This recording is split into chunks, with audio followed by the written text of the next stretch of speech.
Magandang araw mga kapatid! Ako si MG, nagbabalik para sa ating verse of today, Colossus 2 verse 7. Magpakatatag kayo at isalin ninyo sa Kanya ang inyong buhay.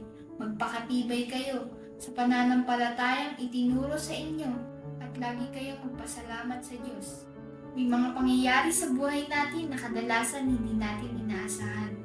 Mga di natin nais at mga mahirap tanggapin. Ito rin ay minsan nagbibigay sa atin ng tanong na bakit. Kaya ang verse na ito ay sinasabihan tayo na tatagan natin ang ating loob at magpakatibay sa ating pananampalataya upang hindi tayo madaling madaya at isuko ang ating katayuan sa ating Diyos dahil sa lahat ng mga kinakaharap nating mga pagsubok. Tayo rin ay tinuturuan na laging magpasalamat kahit sa mga maliliit na bagay dahil sa pamamagitan nito ay ipinapahayag natin ang ating pagkilala sa kabutihan at mga biyaya ng Diyos sa ating buhay, na siyang nagbibigay sa atin ng kasiyahan at pag-asa.